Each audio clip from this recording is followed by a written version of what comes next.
Foi. Boa noite, meus irmãos. Boa noite. Chegamos então ao final do nosso retiro, nossa última palestra e, consequentemente, o final do livro de Ruth, né?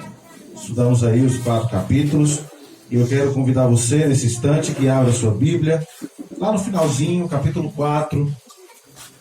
Nós iremos ler a partir do verso 13 até o verso 22.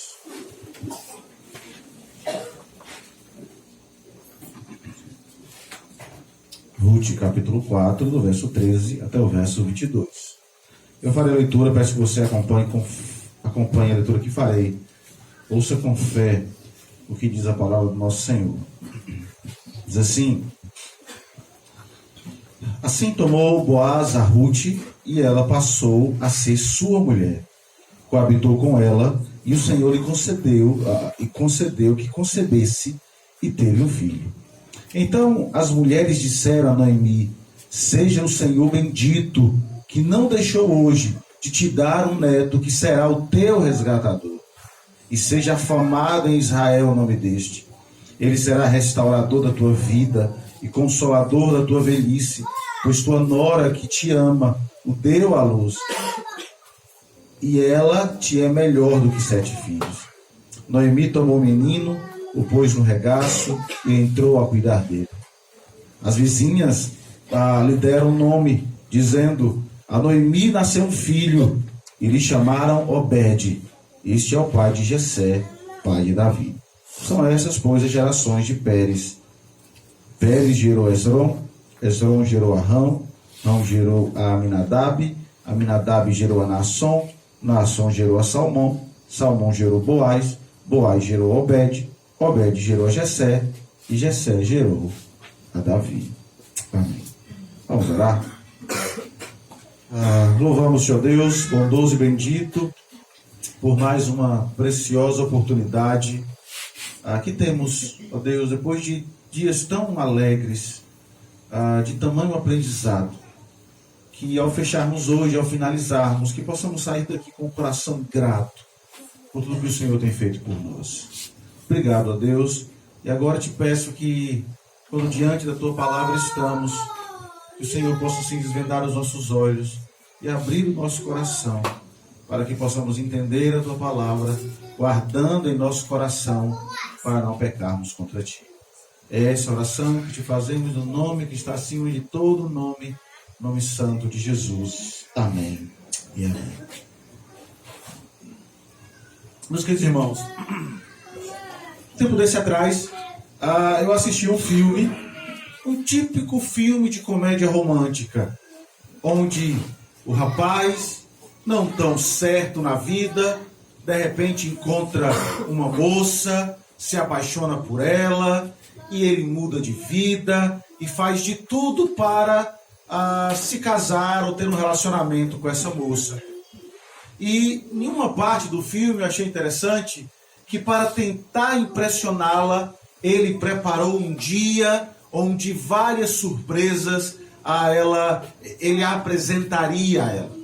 E nenhuma dessas surpresas ele levou aquela mulher a um museu do imigrante, onde lá nos Estados Unidos teria o registro de todos os imigrantes que um dia vieram aos Estados Unidos.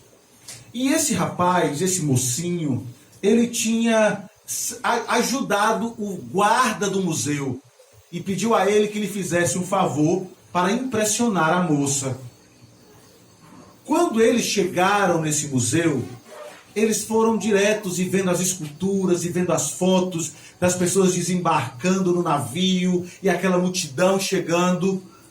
Eles se depararam com um aquário de vidro e dentro desse aquário havia um livro.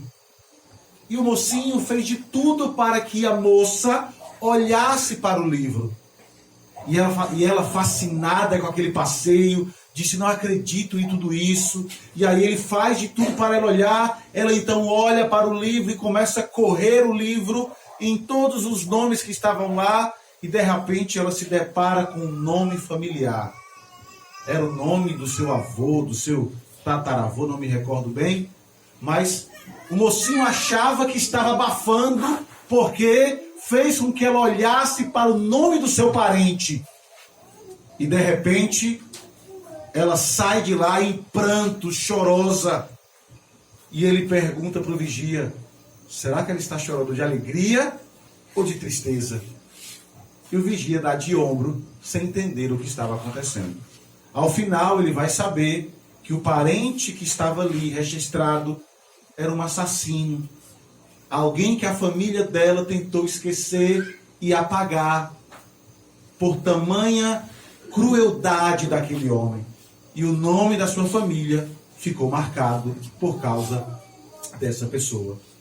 Isso é interessante porque o nosso texto, ele vai nos mostrar questões assim. Porque veja, eu não sei se você tem essa situação, mas nós já visitamos pessoas e conhecemos pessoas que têm parentes que não gostam muito de tocar no nome deles. Talvez por algum problema, por alguma situação, mas existem esses problemas familiares. E nós vamos ver nessa noite como essas questões são resolvidas, como o nome vai ser mudado e o Senhor suscitará alguém que não será aquele de quem queremos nos esquecer, mas será aquele de quem nós nos apegaremos para entender assim o que está reservado para nós. Então veja, chegamos ao final do livro de Ruth. Uma bela história de amor que se passa em um dos piores momentos ou dos piores períodos de Israel, um tempo de apostasia dos juízes, como foi dito aqui. E o interessante é que esse livro, dentro de tantas verdades que ele nos apresenta, ele nos mostra que mesmo em meio ao caos, mesmo em meio à fome, aos perigos, à infidelidade, o Senhor está dirigindo a vida desses indivíduos, projetando para que o caminho trilhados por eles possam desfrutar de algo extraordinário, o cuidado do Senhor. E o interessante que eu notei, e eu espero que você tenha sido impactado como eu fui ao longo desses dias, é mostrar como esse livro nos apresenta o cuidado do Senhor com o seu plano para a história da redenção e, acima de tudo, para as nossas vidas. No último estudo, hoje pela manhã, nós vimos Boaz concretizando a proposta de casamento a Ruth.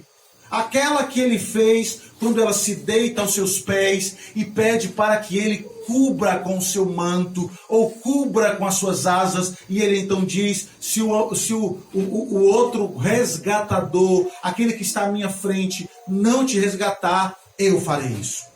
E nós vimos aqui, como um homem interesseiro se levantou, pensando, o jubileu está perto de chegar, vou me casar, eu vou tomar aquela terra, vou tomar Noemi, ela vai morrer, não vou ter problema com filhos porque ela não pode ter mais filho, então aumentarei a minha propriedade, serei alguém mais rico do que já sou.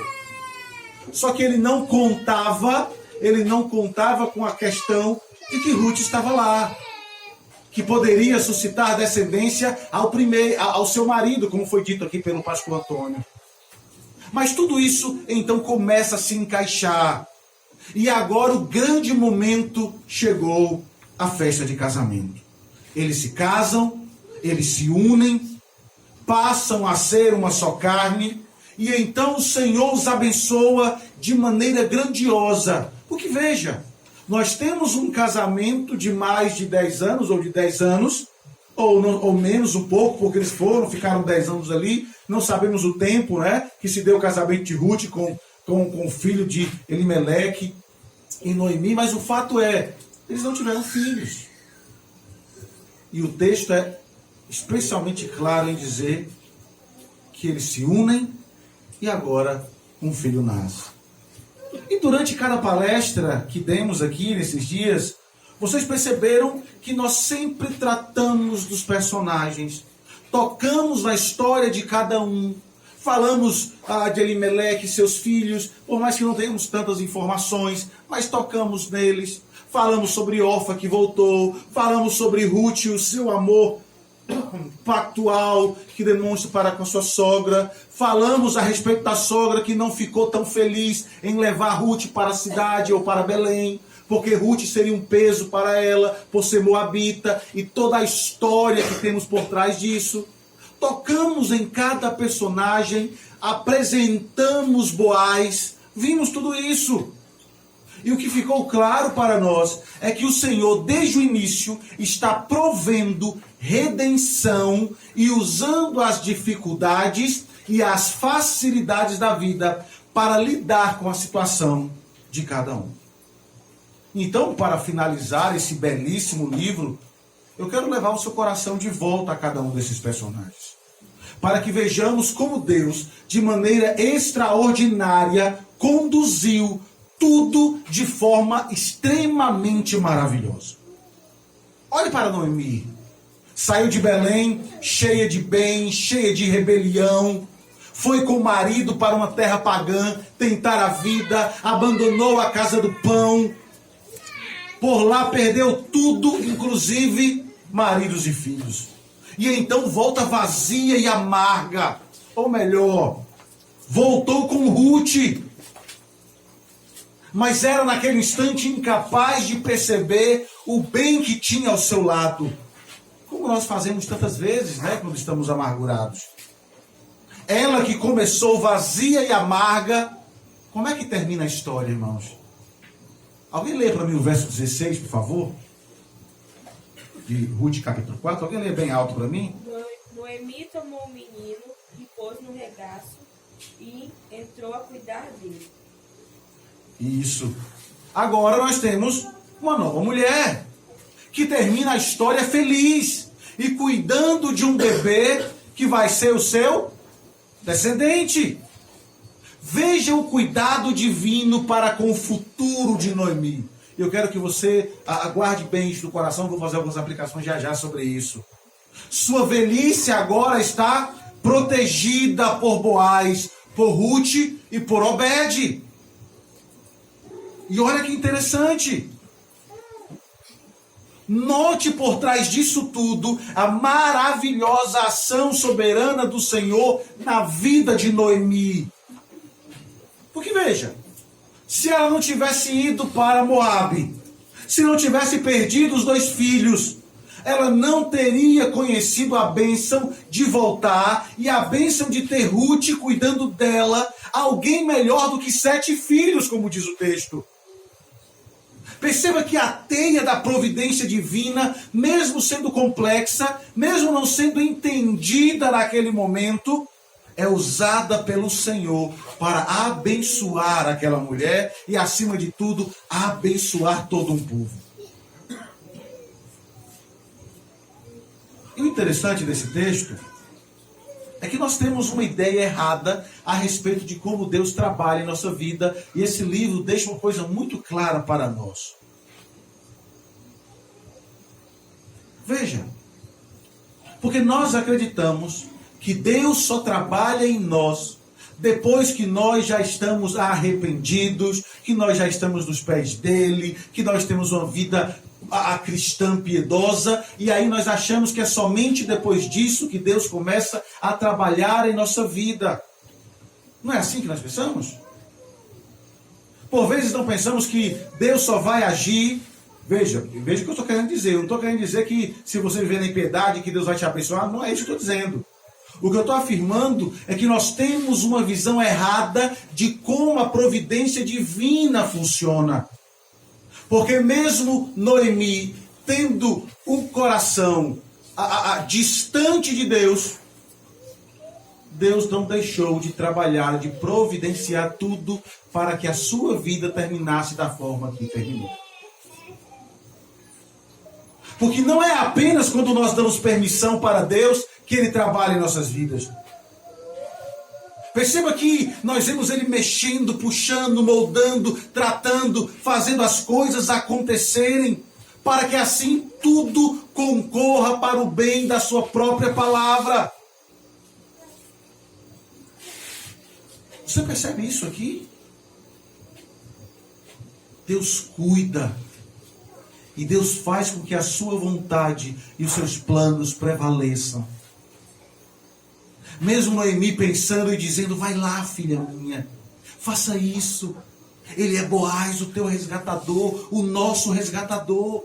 Não perca a oportunidade. E mesmo o coração dela tendo caminhado para esses pensamentos, Deus está agindo para promover um resgatador maior por meio dela. Outra coisa que nós precisamos entender é que às vezes em nossas orações nós achamos e deixamos de orar pelas coisas pequenas da vida, achando que Deus não se interessa por coisas pequenas, que Deus se interessa apenas por coisas grandes. Que Deus só direciona o mundo para as coisas grandiosas.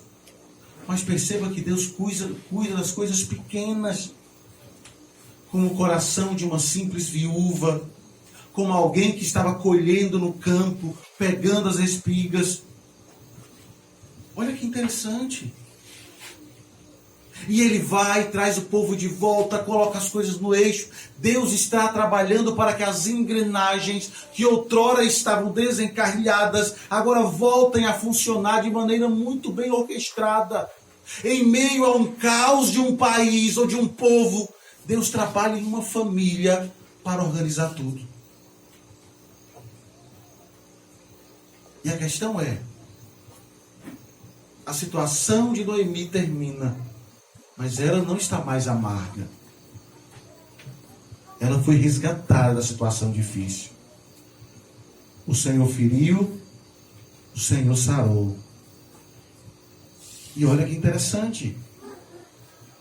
E o texto termina dizendo que agora ela é reconhecida como avó, que carrega o neto para cima e para baixo.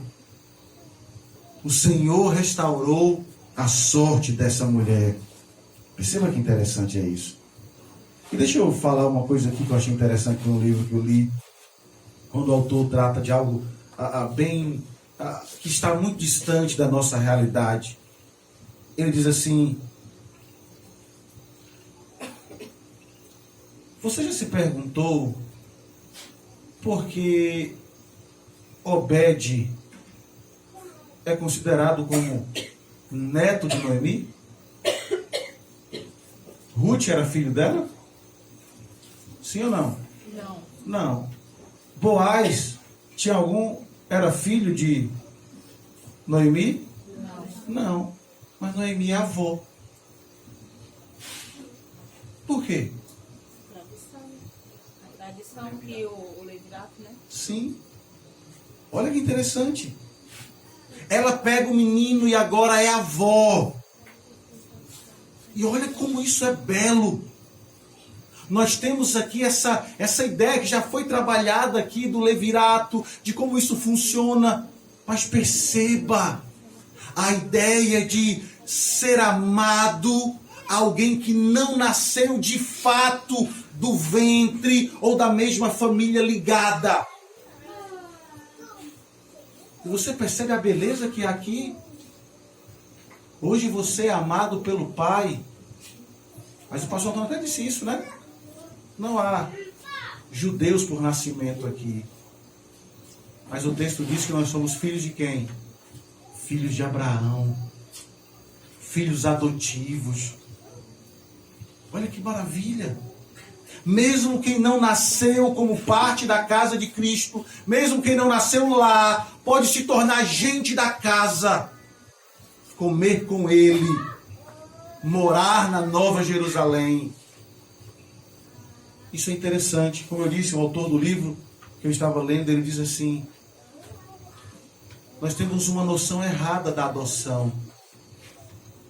E por vezes achamos tão estranha essa ideia, não é verdade? Tão difícil adotar alguém. Mas perceba que há toda essa ideia por trás desse sentimento, ou do que está acontecendo aqui. E aí eu quero que você veja como isso é belo. Abra sua Bíblia em 1 João, por favor.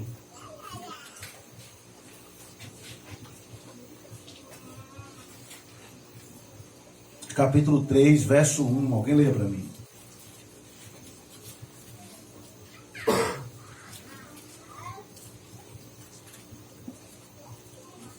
Primeiro João, capítulo 3, verso 1. Veja que grande amor nos tem concedido o Pai, a ponto de sermos chamados filhos de Deus, e de fato somos filhos de Deus. Por essa razão, o mundo não nos conhece, porquanto não conheceu a Ele mesmo. Isso. Vede que grande amor nos tem concedido o Pai, a ponto de sermos chamados o quê? Filhos de Deus. Aí ele afirma, e de fato, nós somos filhos de Deus. Fomos adotados. Por isso nós precisamos glorificar a Deus todo instante. Hoje nós estamos e fazemos parte dessa família. Somos filhos de Deus para a glória dele. Mas, enfim, a grande questão é, Noemi termina de maneira diferente de como começa o livro. Agora com o neto em seu colo. Mas vamos olhar para Ruth. Começou fora da família do pacto, vivendo no paganismo, vivendo do Deus, longe do Deus verdadeiro. Aí uma família de Belém foi para sua terra por causa da falta de fé de Elimeleque. Aí ela se casa com um homem de Israel, mas se casa com um homem que fugira de Israel. E antes de ter filho fica viúva. Mas nisso tudo, Deus abriu o seu coração para que ela cresce, se tornando uma verdadeira israelita pela fé. Vai com sua sogra para Belém, deixando a família, deixando para trás os ídolos, deixando para trás tudo que a ligava com a sua vida pregressa. Eu quero que você guarde isso, não se esqueça. Fica por um tempo como viúva, estrangeira na terra de Judá. Mas como é que termina a história de Ruth? Casada, reconhecida por sua piedade, afamada na história da redenção, uma antepassada do próprio rei Davi. Olha o verso 17. As vizinhas lhe deram nome, dizendo a Noemi, nasceu um filho, e lhe chamaram Obed. Este é o pai de Jessé, pai de Davi. Veja, Deus utilizou uma fome em Belém. Deus utilizou o pecado de Elimeleque, a morte de Malom, para atrair Ruth para Belém, para atrair Ruth para si mesmo, para casar-se com Boaz e ser parte da linhagem de Davi. É assustador pensar quantos detalhes precisaram ocorrer para que tudo isso acontecesse dessa exata maneira. Você já pensou nisso? Porque se não acontecesse, claro, Deus estava no controle de tudo, mas se não acontecesse dessa maneira, tudo poderia vir por água abaixo. Outra jovem moabita, talvez se ela não estivesse passando na rua, naquele exato momento onde o marido estava, ele não olharia para ela, não se apaixonaria, não casaria. Tudo teve que ocorrer da maneira que Deus havia determinado para que chegássemos a esse ponto. E aí ela termina casada com um homem piedoso, com um filho dado pelo Senhor. Deus cuidou ou não cuidou dos detalhes, meus irmãos? De maneira extraordinária. Quem é que imaginaria um nascimento desse? Como diz um escritor, um solteirão belemita e uma jovem viúva moabita, tendo um filho juntos. Mas você já percebeu que a escritura está cheia de nascimentos improváveis? Isso é muito interessante, né? Sara não podia ter filhos em idade avançada. E quem é que nasce dela? Isaac. E então eles estão rindo juntos pela bênção de um filho. Ana não podia ter filhos, mas Deus lhe dá quem? Samuel. Um presente para todo o povo. Isabel queria ter um filho e teve quem? João. Que foi decapitado por amor do seu Salvador. Ruth, casada por anos, não sabemos quanto, não tem filhos, e depois de viúva e em terra distante, agora tem Obed. E temos ainda o nascimento mais improvável de todos. De quem é? Jesus. De Cristo. Um nascimento sem contato marital. Olha que extraordinário. Veja, Ruth é agraciada por Deus. Ruth é um espetáculo da graça de Deus, da manifestação da graça de Deus naquele momento. Boaz é o resgatador, a figura que aponta mais claramente para Jesus. Mas aí eu quero que você perceba. Vamos lá. Você consegue ver em Ruth algum traço que aponta para o nosso Redentor? Porque, como nós sabemos, toda escritura aponta para Cristo. O livro de Ruth não está aqui por acaso. Você consegue ver em Ruth algum aspecto que aponta para Cristo? Você consegue ver? Você consegue destacar algum? Hã? Isso é retórica? Estou perguntando. Então, retórica não vai responder. Consegue ou não? É ela quem se sacrifica pelo bem de Noemi. Ou não é? Disposta a enterrar o seu próprio caminho para o bem de quem não merecia o seu amor. Não é assim? Olha como Noemi trata Ruth. No início, como nós falamos. Mas no final a cidade a reconhece e reconhece o valor de Ruth, dizendo que ela é melhor do que 7 filhos. Olha que interessante, ela é aclamada mais do que Boaz. Ela é o ápice do amor aqui. E ela aponta para Cristo como alguém que é capaz de amar com amor sacrificial. Deus usa Ruth para mostrar como é grande o seu amor e o seu cuidado para com seus. E ainda mais, mostra como o amor sacrificial será usado para redimir um rebanho. Que bela história, não é verdade? Que bela história. Mas agora olhe para Boaz. Um homem rico, sem esposa, termina casado com uma mulher virtuosa, com um filho e com um nome na história da redenção. Veja, será que ele pensava em tudo que estava disposto para ele? E aí eu quero dizer para vocês, eu não sei se o presbítero Vanderlei pensou nisso, fez de propósito. Ele leu a genealogia de Cristo. Mas a genealogia de... Eu estava lendo, na hora que ele estava fazendo a liturgia, eu estava lendo o texto que eu ia trazer a palestra, e eu estava justamente lendo o momento da genealogia, e ele disse, vamos abrir a genealogia. E eu não sei se vocês notaram algumas questões desse texto. Será que Boaz entendia tudo que estava proposto para ele? Mas eu quero que você olhe, e você vai entender isso. Abra lá em Mateus capítulo 1.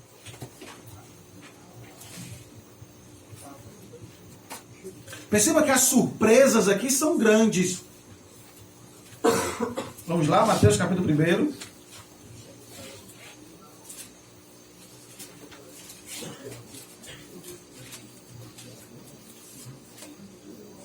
Diz assim, eu vou ler, presta atenção na leitura, tá? Diz assim, livro da genealogia de Jesus Cristo, filho de Davi, filho de Abraão. Abraão gerou a Isaque, Isaque a Jacó, Jacó a Judá e a seus irmãos. Judá gerou de Tamar a Pérez e a Zera. Pérez gerou a Esrom, Esrom a Arão. Arão gerou a Aminadab, Abinadab a Nasson, Nasson a Salmão. Salmão gerou de Rabi a Boaz, este de Ruth gerou a Obed, e Obed gerou a Jessé, e Obed a Jessé. Você percebe que a Escritura, de maneira extraordinária, vai nos surpreender com algumas questões e com alguns nomes que nós, como eu disse lá no início, gostaríamos que talvez não aparecesse na nossa genealogia? Vamos lá. Quem é a mãe de Boaz? Raabe. Quem é Raabe? Como assim? Você conhece a história de Raabe? Sim. Raabe, depois de todo aquele evento, se casa com um israelita, a quem amou sem conhecer, um homem chamado Salmão. Não Salmão, não, Salmão. Alguém que acredita, veja bem, um homem que acreditou que o passado de uma pessoa é irrelevante diante da obra salvífica de Deus. Você consegue entender a grandeza disso? Boaz poderia ser um homem propenso a rejeitar as pessoas. Mas não, por que ele não rejeita? Porque ele tem dentro de casa a própria experiência de que Deus não rejeita ninguém, independente do seu passado. Que Deus maravilhoso é esse que nós servimos? Que pega pecadores terríveis e os deixam mais alvos do que a neve. E de alguém assim faz que dele venha o nosso Redentor. Eu preciso dizer algo a você.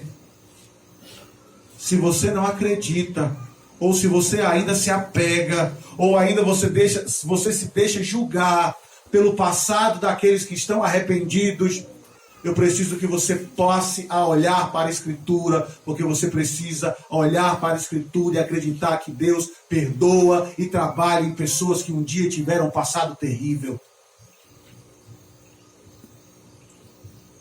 Se nós não acreditamos que um homem ou uma mulher de passado pagão e promíscuo pode se tornar alguém verdadeiramente piedoso, talvez você não tenha entendido o que a Bíblia chama de boas novas. Porque boas novas transformam o coração do mais vil pecador. E olha que interessante. Deus não somente salva, como usa pessoas para influenciar outras no futuro. Olha aqui. Talvez você que esteja aqui essa noite possa se perguntar por que o Senhor permitiu que você vivesse tanto tempo na iniquidade.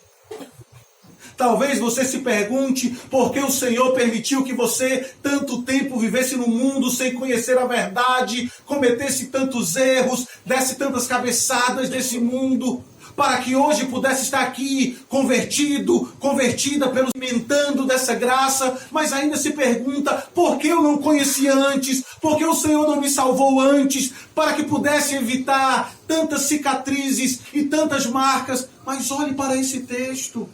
Olhe para esse evento. Talvez seja e aconteceu para que você possa ser usada por Deus para cuidar de outras pessoas feridas. Para que Deus possa usar você a ajudar pessoas que um dia também estão nesse mundo e um dia como você também esteve, e você possa ser para eles uma prova clara de como Deus trabalha no coração de pessoas.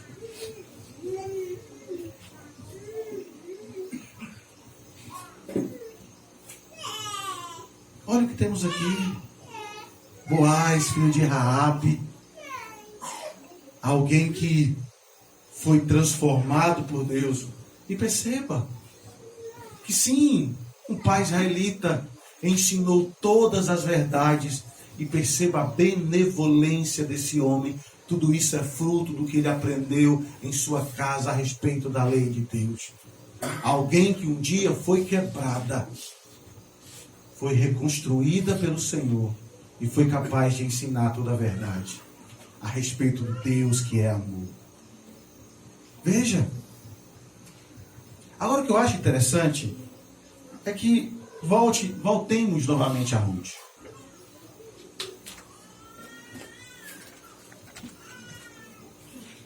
Deixa eu fazer uma pergunta que parece simples,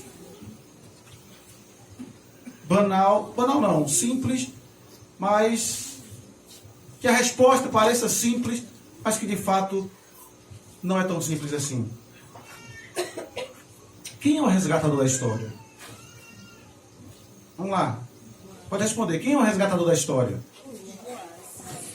Boaz. Né? Boaz é apresentado como quem? Como resgatador. Mas será mesmo? É Boaz mesmo? Quem vocês acham? Se não fosse Ruth, não haveria Boaz para resgatar Noemi. Será? Quem é o resgatador?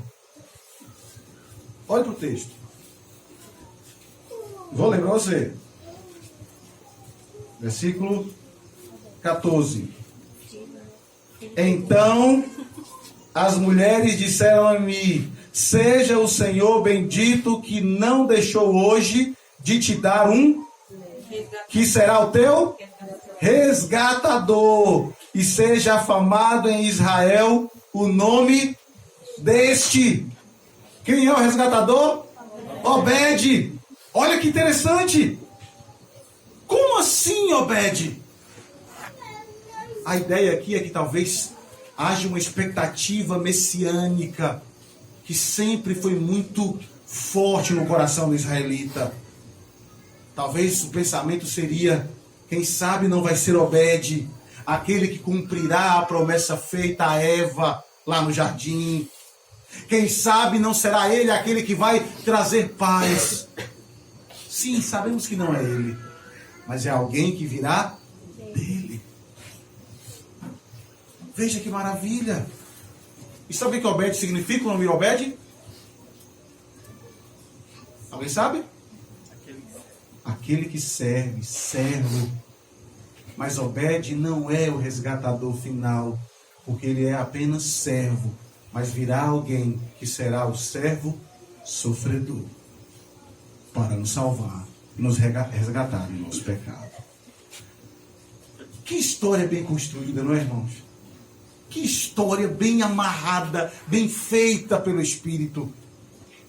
Agora veja, além do foco nas histórias individuais, o final do livro abre a nossa visão e nos mostra que essa bela história diz respeito a bem mais do que meramente Boaz, Ruth e Noemi.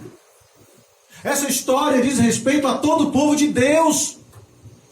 O autor permite que vejamos que aquela história que acontece em uma região rural, de uma família, em um país distante, seja usada pelo Senhor para apontar para a redenção do povo. Eu quero que você olhe novamente para o texto, para ver como isso é muito claro aqui. Olhe para o verso 17 até o verso 22, que eu vou ler para você novamente. O texto diz assim: as vizinhas lhe deram nome, dizendo: a Noemi nasceu um filho, e lhe chamaram Obed. Este é o pai de Jessé, pai de Davi. São essas, pois, as gerações de Pérez. Pérez gerou Esrom, Esrom gerou Arão, Arão gerou a Aminadab, Aminadab gerou a Nasson, Nasson gerou a Salmão, Salmão gerou a Boaz, Boaz gerou a Obed, Obed gerou a Jessé, e Jessé gerou Davi. Quando consideramos a árvore genealógica do rei Davi, quando consideramos a árvore genealógica do próprio Cristo, alguns fatores ficam extremamente claros para nós. Um deles é que quase todos têm histórias de famílias ou problemas que envergonhariam muita gente. Não é verdade? Que família, hein, irmãos? Que família é essa que o nosso Senhor foi nascer? Veja a árvore genealógica do rei Davi. Ela é repleta de gente assim. Na verdade, se olharmos bem, só tem gente problemática. Pensemos em alguns antepassados de Davi. Judá é citado de que maneira? Com Tamar. Não é isso? Um homem violento que tinha o hábito de dormir com prostitutas. Olhe para Adão. Um homem que mesmo sem ter uma natureza pecadora, decidiu seguir serpente. Olhe para Noé, que depois da grande ação de fé em construir a arca, o que foi que ele fez ao final? Ficou bêbado em sua tenda. Abraão, que 2 vezes mentiu a respeito da esposa, dizendo que não era esposa, que era irmã. O próprio Davi, Jacó. olha a história de Jacó. Vergonhosa demais a história. Só gente que cometeu grandes equívocos. Vocês sabiam, depois eu quero que você leia Samuel. Leia Samuel. Tratei sobre isso uma vez no projeto lá em casa do Homem Segundo o Coração de Fé. Que um dia Davi se aliou aos povos inimigos para lutar contra Israel? Como assim? Davi se unindo aos inimigos para lutar contra o povo de Israel. Moisés falhando em entrar na terra prometida. Pedro negando Cristo. São pessoas que cometeram grandes equívocos e que talvez seria aquela pessoa da nossa família que quando alguém perguntasse para a gente, não, vamos mudar de assunto, vamos deixar isso para lá. Mas isso nunca aconteceu em sua família. A boa notícia, irmãos, é que são pessoas assim que o Senhor veio redimir. Pecadores vindos de outra nação. Isso porque na própria árvore genealógica de Jesus Cristo nós temos pessoas terríveis. Vamos já, fazer pergunta a vocês. Diga para mim nomes de grandes mulheres da Escritura. Esther. Débora. Quem mais? Sara. Rebeca. Pessoas importantes na história. Aí eu pergunto a vocês, esses nomes estão na genealogia de Jesus? Quem é que está lá? Raabe, Tamar, Betseba e Ruth. Pessoas que não eram, hoje estão. E as que estavam não foram incluídas. Por quê? Não eram porque não. Calma aí. Não foi porque não eram pessoas sem valor. De forma nenhuma. Todas são de grande valor dentro da Escritura. Mas não são elas que estão na linhagem. Por que isso? As mulheres que Mateus inclui aqui, meus irmãos, mostra algo extraordinário para nós. Um monte de homens e mulheres de pouco valor, que talvez teríamos vergonha de dizer que eram parentes nossos. Mas o Senhor fez algo extraordinário. Agora deixa eu perguntar a você. Vamos lá. Você escolheu a família que você nasceria? Você escolheu ou não? Não. Mas Jesus, Deus, o seu plano redentivo, escolheu nascer nessa família. E por que ele fez isso?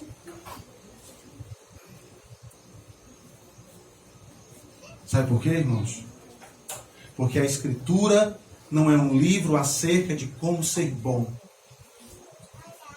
A Escritura é um livro de um que é bom, que veio resgatar pecadores terríveis, como todos nós somos, e como todos nós éramos antes de ser resgatados pelo Senhor. Deus sabe muito bem que não há um justo sequer. E Ele escolhe essa família, dessa tribo, dessa linhagem, justamente para mostrar que homens terríveis, que pessoas terríveis, que a salvação não é por aquilo que fazemos, porque ninguém seria salvo. A salvação é porque Ele, de maneira graciosa, resgata pecadores e os coloca na família da fé. Achei interessante um comentarista ele diz assim, Ele veio para resgatar os pecadores, pessoas como seus próprios ancestrais, pessoas como nós. quando ele pisou nessa terra, ele se misturou com pecadores de todo tipo. Andou com pecadores. Mas ele não disse, está tudo bem, fique tranquilo, continue com sua vida de pecado. Não foi assim que ele disse. Ele disse, vá e não peques mais. Que interessante, né, meus irmãos? E louvado seja Deus por isso. Sabe por quê? Todos nós temos as nossas dificuldades, os nossos problemas. Quem de nós nunca cometeu um ato terrível? Quer seja em palavras, quer seja em ações. E louvado seja Deus que há esperança de perdão para nós em nosso Redentor. Pastor, só um ponto. O senhor falou sobre a questão dos nomes das mulheres valorosas da Bíblia. E eu chamo a atenção, né? Que assim, não tem nenhum pai, nenhuma mãe que botou o nome da sua filha de Raabe, Batseba. Tem um, mas muito raro desses É muito nomes. comum. Geralmente é Sara, Raquel. Porque a nossa própria visão das pessoas, do que temos na Escritura, é diferente. O que foi dito aqui? Nós fizemos uma leitura de Noemi diferente daquela que é comum, porque nós estamos a olhar para como as coisas foram tratadas dentro da Escritura. E as pessoas têm essa visão distorcida. Mas perceba que aqui nós temos algo fantástico. Que mesmo sendo assim, Deus restaura a sorte dela. Então veja, vamos aqui caminhar para o final. Personagens dos mais diversos, situações das mais diversas.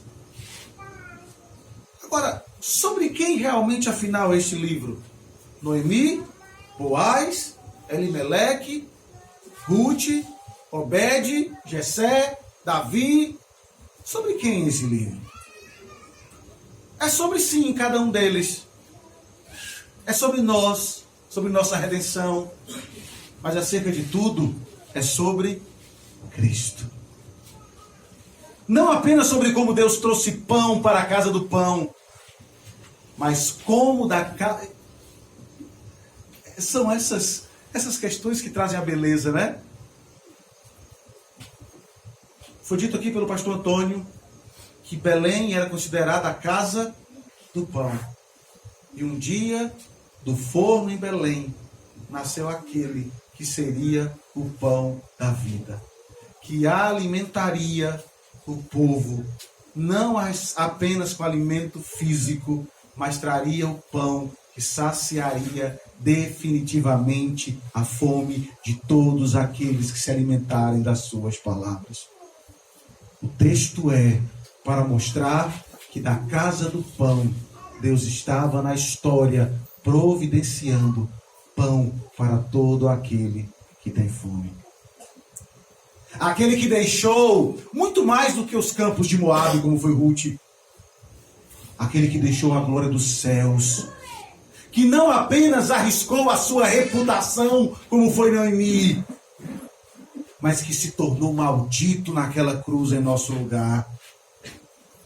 E o mais doloroso é que na hora mais difícil, que na hora mais terrível, que na hora de maior dor, não houve um resgatador para ele. A ponto de dizer, Deus meu, por que me desamparastes? Ele bebeu o cálice da ira de Deus. Noemi esteve literalmente andando longe do caminho do Senhor. Muitos também estão assim. Houve um tempo que nós também estávamos fora, longe, vazios. Mas agora, de maneira extraordinária, nós estamos aqui, juntos do Senhor, cheios. Talvez o nosso passado e aquilo que já fizemos de errado seja o motivo de pessoas não quererem tocar no assunto a respeito da nossa própria vida. Mas eu quero dizer para você, querido irmão, que não importa o seu passado, que não importa quem você foi, o que você fez, porque nos campos da redenção do Senhor, a promessa de redenção, a promessa de perdão, a promessa de ser resgatado. O que importa é que você esteja colhendo trigo nos campos do Senhor. Estas são as boas novas em Ruth. O único lugar seguro,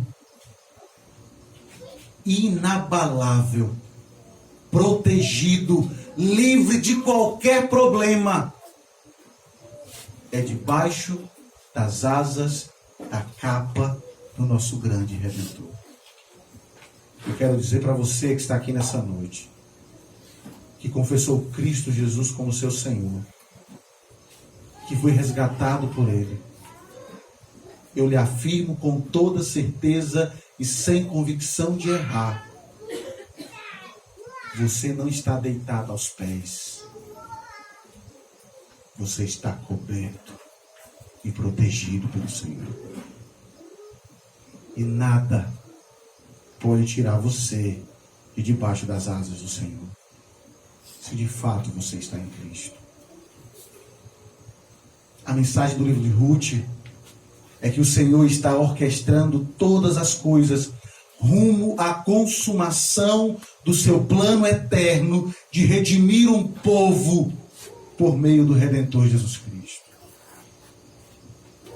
Sim, o nosso caminho até o final não vai ser um caminho sem dor. Talvez você que esteja aqui nessa noite, como foi dito hoje pela manhã, talvez você tenha enfrentado tantos problemas na sua vida. Talvez você tenha perdido um ente querido que hoje está sepultado nesse chão frio, sem vida, como são os cemitérios. Talvez você tenha enfrentado doenças terríveis em sua vida. Talvez vocês tenham enfrentado tantas decepções.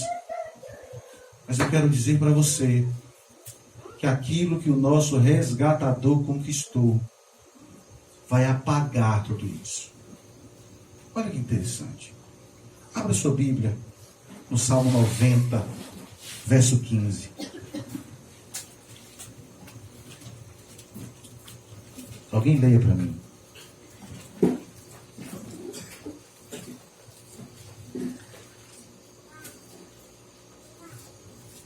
Alegra-nos por tantos dias quanto nos tem afligido, por tantos anos quanto suportamos a adversidade. Que texto extraordinário, meus irmãos. Vocês conseguem ver a beleza desse texto? Moisés sabe que o Senhor lhe deu dias difíceis e adversos, como todos nós enfrentamos.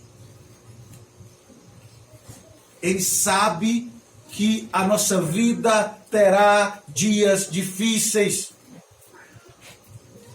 Mas perceba que ele pede algo aqui extraordinário. Perceba que o seu pedido é que quando essa terra for renovada, quando o corruptível se revestir de incorruptibilidade, que quando a nova Jerusalém descer do céu, nós nos alegraremos de tal forma que os dias que fomos afligidos aqui serão uma lembrança esquecida em comparação de todos os dias alegres que teremos na eternidade. Nos dê, Senhor, dias felizes com quanto temos sido afligidos dessa terra. Naquele dia, nós estaremos juntos com pessoas de todas as tribos, de todos os povos, todas as línguas, todas as nações. Estaremos juntos dos nossos entes queridos que partiram em Cristo. Estaremos juntos com os nossos amados nessa nova terra. E não haverá mais fome, e não haverá mais seca, e não haverá mais lágrima. E aqueles que foram adotados estarão todos unidos a uma família composta de pessoas que um dia foram amarguradas, aflitas, que sofreram, mas que agora serão chamados para sempre de filhos de Deus. Eu quero dizer para você, querido irmão, que um dia tudo isso que nós enfrentamos passará.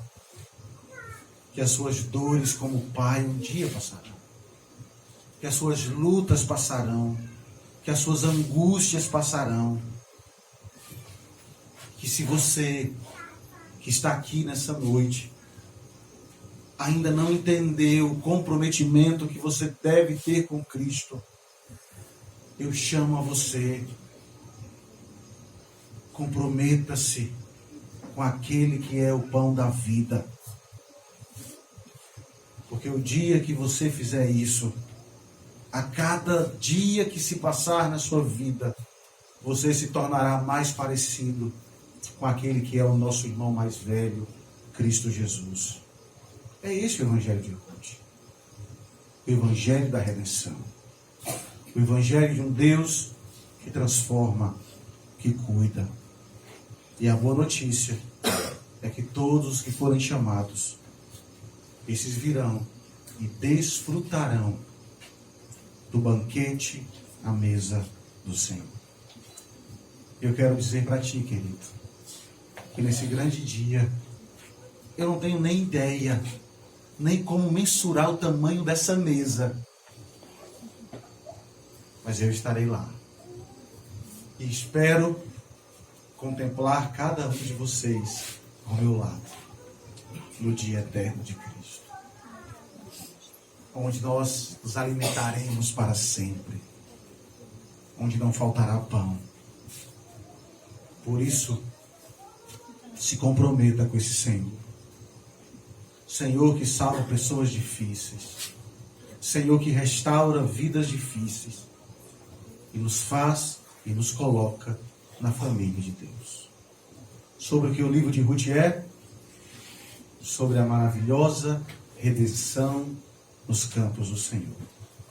A esperança, a salvação, a pão para todos aqueles que têm fome. Venha o Senhor e coma e se alimente desse pão. Que Deus os abençoe em nome de Jesus. Amém. Vamos orar? Coloque sua vida diante do Senhor. Coloque seu coração diante de Cristo.